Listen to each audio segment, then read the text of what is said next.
les ressources que la terre pouvait lui offrir. Et justement, aujourd'hui, nous y sommes. L'occasion de mettre en avant de possibles économies. Prenons l'exemple du label Village Fleuri. À cause du manque d'eau, les critères de sélection ont beaucoup évolué, vous allez le voir. À Avoine, en Indre-et-Loire, Anne-Marie Blanchet et Christophe Niolac ont suivi le jury du label. Certains n'en ont que 2 ou 3. Le village d'Avoine, lui, a 4 fleurs. La plus haute distinction dans l'attribution du label Village Fleuri. Mais fini les tombereaux de fleurs dans les rues. Priorité aux plantations durables et aux efforts qui limitent les effets du réchauffement climatique. Ainsi, ce jury, en compagnie de l'équipe municipale, va se déterminer sur des critères très larges. Je ne veux pas dire qu'on est obsédé par les économies d'eau, mais si, quelque part, c'est vrai. Non seulement l'eau, mais aussi l'énergie, l'éclairage public, le passage des lampes sodium au LED. Voilà, tout ça, ça constitue aussi nos critères dans la grille de notation. Un art de vivre où beauté et pratiques vertueuses doivent faire bon ménage.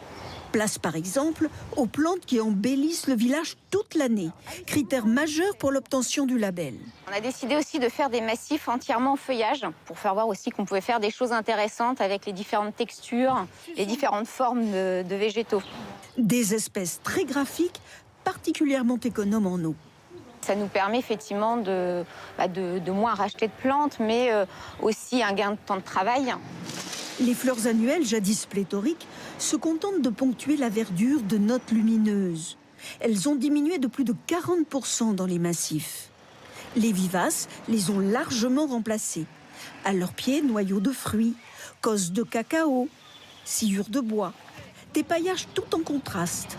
Leur beauté n'a d'égal que leur efficacité pour minimiser l'apport d'eau. Ils mettent du goutte à goutte pour économiser l'eau. Donc ils font des gros efforts, ils méritent les 4 fleurs au niveau du village fleuri. Les progrès réalisés, une fierté pour la commune. Depuis 2016, nous avons réduit notre consommation d'eau de 50%. À budget constant, ces économies permettent de financer notamment l'entretien de ce havre de fraîcheur, avec sa rivière artificielle en circuit fermé. Tout n'est pas tondu pour favoriser le développement des insectes. Initiative fortement valorisée par le label et très appréciée des habitants.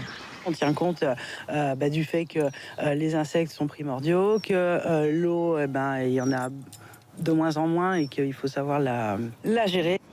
Mais les exigences du label vont bien au-delà.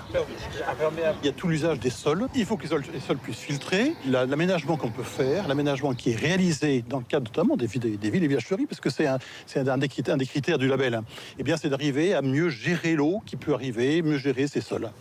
Voilà pourquoi, dans ce quartier, le bitume qui recouvrait tout a été retiré et remplacé par des pavés. Pour que l'eau puisse rentrer, l'eau de pluie puisse s'infiltrer directement dans le sol. Dessous, c'est du sable. Vous voyez, le trèfle pousse au travers. Toujours pour la fraîcheur, de nouveaux arbres ont été plantés et protégés par treillis. Ce sont des arbres qui ont été plantés spécialement pour des sols secs. Ces 4 fleurs du label Village Fleuri, Avoine espère donc bien les garder. Verdict en septembre.